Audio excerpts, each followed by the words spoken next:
أما بعد فأعوذ بالله من الشيطان الرجيم. بسم الله الرحمن الرحيم. هو الذي بعث في الأميين رسولا منهم يتلو عليهم آياته ويزكيهم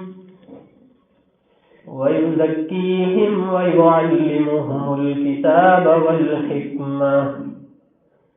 وإن كانوا من قبل لفي ضلال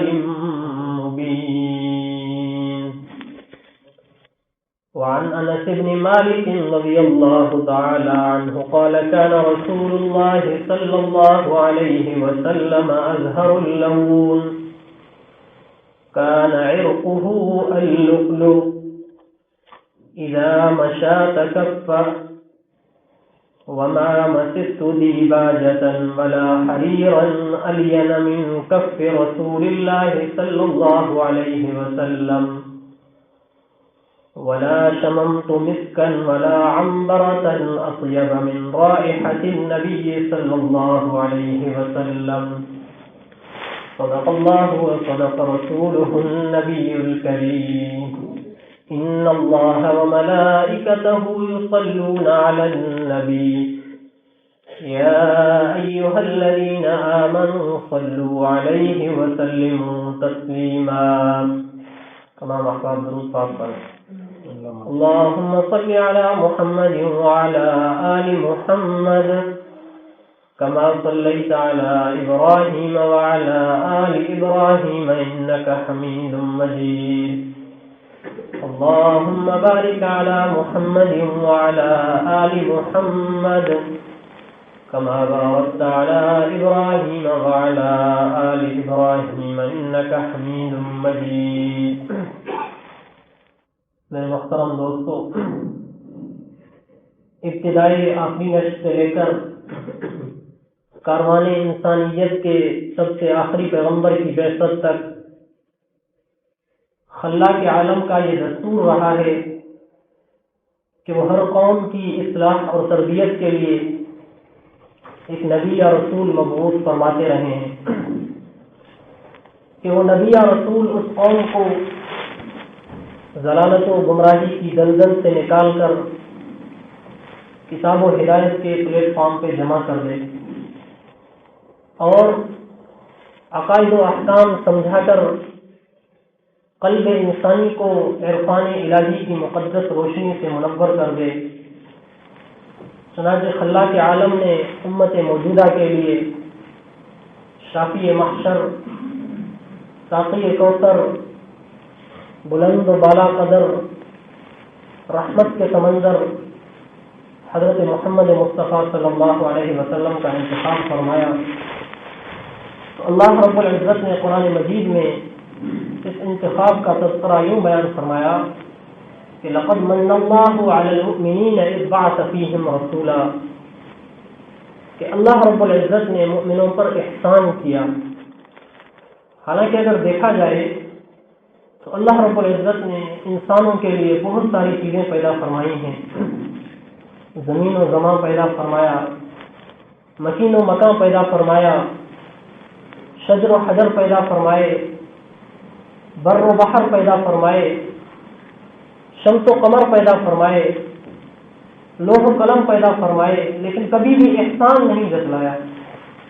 لیکن جب اللہ رب العزت نے جناب نبی کریم صلی اللہ علیہ وسلم کو اس زمین پر بھیجا تو پھر احسان جتلایا کہ مؤمنوں، میں نے تمہارے پاس ایک عظیم الشان پیغمبر بھیجا ہے، لہذا تم نے اس کی قدر کرنی ہے. اور چونکہ ربیع الاول کا مہینہ چل رہا ہے اور اس مہینے کے اندر نبی کریم صلی اللہ علیہ وسلم کا اور اس کی سیرت کا کثرت سے تذکرہ کیا جاتا ہے. ویسے تو حضور علیہ الصلوۃ والسلام کی تعریف اور آپ علیہ الصلوۃ والسلام کی سیرت طیبہ کا تذکرہ کرنا کسی دن کے ساتھ خاص نہیں ہے، کسی مہینے کے ساتھ، کسی سال کے ساتھ خاص نہیں ہے. حضور علیہ الصلوۃ والسلام کی تعریف تو اس دنیا کے اندر ہر وقت کی جاتی ہے. دیکھیں ایک انسان پیدا ہوتا ہے، جب پیدا ہوتا ہے تو اس کے گھر میں اس کا تذکرہ ہوتا ہے، زیادہ سے زیادہ اس کے رشتہ داروں میں اس کا تذکرہ ہوتا ہے، تھوڑا بڑا ہوتا ہے، اسکول میں جاتا ہے، مدرسے میں جاتا ہے، تعلیم حاصل کرتا ہے، پوزیشن حاصل کرتا ہے، تو اسکول میں اس کا تذکرہ ہوتا ہے، پھر شہر میں اس کا چرچا ہوتا ہے، تھوڑا اور بڑا ہوتا ہے، کوئی اور کارنامہ سر انجام دیتا ہے تو پھر پورے ملک میں اس کا چرچا ہوتا ہے۔ ایک وقت آتا ہے جب اس کا انتقال ہوتا ہے تو پھر 2-3 دن تک اس کا تذکرہ چلتا ہے، اس کے بعد پھر اس کا تذکرہ کرنے والا کوئی بھی نہیں ہوتا۔ ہاں کبھی کبھی سال میں ایک دن آتا ہے جب اس کی برسی آتی ہے تو لوگ تذکرہ کرتے ہیں، پھر ایک وقت ایسا آتا ہے کہ اس کو بھلا دیا جاتا ہے۔ لیکن حضور کریم صلی اللہ علیہ وسلم وہ شخصیت نہیں ہے کہ جس کو بھلا دیا جائے۔ آپ علیہ الصلوۃ والسلام تو وہ ہیں کہ ابھی آپ تشریف ہی نہیں لائے تھے کہ آپ علیہ الصلوۃ والسلام کے تذکرے آسمانوں میں بھی تھے، زمین میں بھی تھے۔ پھر آپ صلی اللہ علیہ وسلم تشریف لائے تو آپ علیہ الصلوۃ والسلام کے تذکرے، آپ علیہ الصلوۃ والسلام کی سیرت کے تذکرے دنیا میں پھیلے، پورے عرب میں پھیلے، پوری دنیا میں پھیلے۔ پھر جب آپ علیہ الصلوۃ والسلام اس دنیا سے تشریف لے گئے تو آپ علیہ الصلوۃ والسلام کی اس دنیا سے تشریف لے جانے کے بعد اور تذکرہ پھیلا آپ علیہ الصلوۃ والسلام کا، حتیٰ کہ آج آپ دیکھیں کہ دنیا کے اندر ہر جگہ پر حضور علیہ الصلوۃ والسلام کی سیرت بیان کی جا رہی ہے اور یہ قیامت کی صبح تک بیان کی جائے گی۔ اگر آپ دیکھیں کہ حضور علیہ الصلوۃ والسلام ابھی 12 سال کی عمر کے ہیں اور اپنے چچا حضرت ابو طالب کے ساتھ شام کے سفر پر جا رہے ہیں تجارت کی غرض سے، تو ایک راہب جس کا نام بحیرہ ہے وہ اس قافلے کا استقبال کرتا ہے اور اس کو اپنے عبادت گاہ کے اندر لے جاتا ہے، ان کا کھانا کرتا ہے باقاعدہ۔ تو حضرت ابو طالب اور ساتھ جتنے بھی ہوتے ہیں وہ اس سے پوچھتے ہیں کہ اس سے پہلے بھی ہم اس راستے سے گزرتے ہیں اور گزرتے ہوئے آ رہے ہیں لیکن آپ نے کبھی ہمارا استقبال نہیں کیا، کیا وجہ ہے کہ آج تو نے ہمارا استقبال کیا، ہمارا کھانا کیا؟ تو اس نے کہا کہ میں نے یہ سارا کام اس بچے کی وجہ سے کیا ہے، اس لیے کہ یہ کوئی عام بچہ نہیں ہے۔ میں جب بھی دیکھ رہا تھا کہ آپ کا قافلہ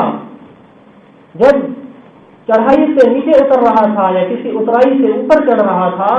تو وہاں کے موجود پہاڑ، وہاں کے موجود درخت اس بچے کو سلام کر رہے تھے، تو یہ کوئی عام بچہ نہیں ہے، اس لیے میں نے آپ کا استقبال کیا۔ پھر آپ علیہ الصلوۃ والسلام کی جو مہر مبارک لگی ہوئی تھی اس کو دیکھ کر اس نے گواہی دی کہ ھذا سید العالمین، کہ یہ تمام جہانوں کا سردار ہے۔ پھر آگے حدیث میں الفاظ آتے ہیں کہ اس نے کہا ھذا رسول رب العالمین، کہ یہ تمام جہانوں کے رب کا بھیجا ہوا رسول ہے۔ پھر آگے اس نے الفاظ استعمال کیے کہ یبعثہ اللہ رحمۃ للعالمین، کہ ان قریب اللہ رب العزت اس کو تمام جہانوں کے لیے رحمت بنا کر بھیجے گا، یعنی اس کو نبوت سے سرفراز فرمائے گا۔ اسی طرح جب آپ دیکھیں حضور علیہ الصلوۃ والسلام کا تذکرہ کہ جب آپ علیہ الصلوۃ والسلام پر پہلی وحی اترتی ہے تو اس کے بعد حضرت بی بی خدیجہ الکبریٰ رضی اللہ تعالی عنہا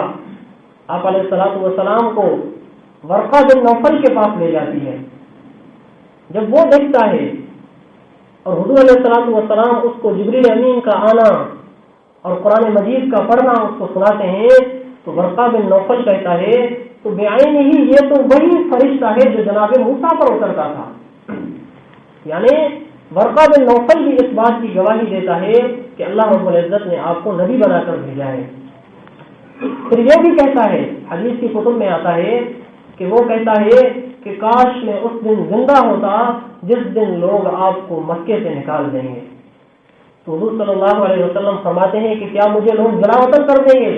میرے اس پیارے شہر مکہ المکرمہ سے مجھے نکال دیں گے؟ تو ورقہ بن نوفل کہتا ہے کہ جس نے بھی اس دین کی دعوت دی اس کی قوم نے اس کو اپنے شہر سے جلا وطن کر دیا، لہذا اللہ کے حبیب آپ پر بھی یہ وقت آنے والا ہے اور کاش میں اس وقت زندہ ہوتا تو پھر میں آپ کے ساتھ ہوتا۔ تو وہ یہودی عالم حضور علیہ الصلوۃ والسلام کو ابھی پہلی وحی آئی ہے اور اس کو پتہ لگ گیا ہے، اس لیے کہ سابقہ تمام کتب میں حضور علیہ الصلوۃ والسلام کا تذکرہ ہے۔ اسی طرح یہود کے ایک بہت بڑے عالم عبداللہ ابن السلام رضی اللہ تعالیٰ عنہ، جنہوں نے بعد میں اسلام قبول کیا،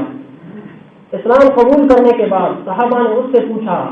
کہ تو نے حضور میں ایسی کیا چیز دیکھی جس کی وجہ سے تو نے اسلام قبول کیا؟ تو وہ الفاظ یہ بیان کرتے ہیں، فلما رأيت وجهه عرفت ان وجهه ليس بوجه كذاب، کہ جب میں نے حضور کریم صلی اللہ علیہ وسلم کو دیکھا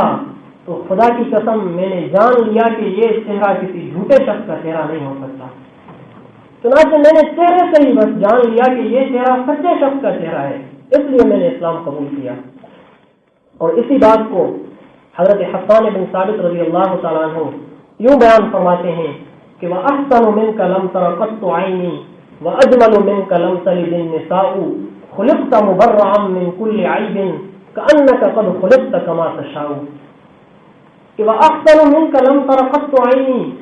اے محبوب صلی اللہ علیہ وسلم آپ کا چہرہ اتنا حسین ہے کہ آپ کے چہرے جیسا خوبصورت چہرہ میں نے آج تک دیکھا ہی نہیں ہے۔ وَأَجْمَلُ مِنْكَ لَمْ تَلِدِ النِّسَاءُ، کہ آپ کے چہرے جیسا حسین چہرہ میں دیکھتا بھی تب نہ جب کوئی ماں آپ جیسا بچہ پیدا کرتی، خدا کی قسم آج تک کسی ماں نے آپ جیسا بچہ پیدا کیا ہی نہیں ہے۔ خُلِقْتَ مُبَرَّعًا مِنْ كُلِّ عَيْبٍ، کہ آپ تو ہر عیب سے مبرہ اور منزہ کر کے پیدا کیے گئے ہیں۔ كَأَنَّكَ قَدْ خُلِقْتَ كَمَا تَشَاءُ، مجھے تو ایسا لگتا ہے کہ جیسے اللہ رب العزت نے آپ سے پوچھ کے بنایا ہے، یعنی اللہ رب العزت نے یہ پوچھا کہ پیغمبر صلی اللہ علیہ وسلم مجھے بتاؤ میں آپ کا چہرہ کیسے بناؤں، تو آپ نے گویا کہ خود بتایا کہ مجھے ایسے بناؤ۔ تو اللہ رب العزت نے حضور کریم صلی اللہ علیہ وسلم کو اتنا حسین پیدا کیا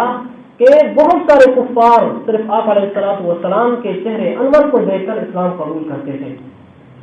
اور اسی بات کو حضرت انس رضی اللہ تعالیٰ عنہ یوں بیان کرتے ہیں کہ قال كان رسول اللہ صلی اللہ علیہ وسلم ازہر اللون، کہ آپ علیہ الصلوۃ والسلام کے چہرے کا جو رنگ تھا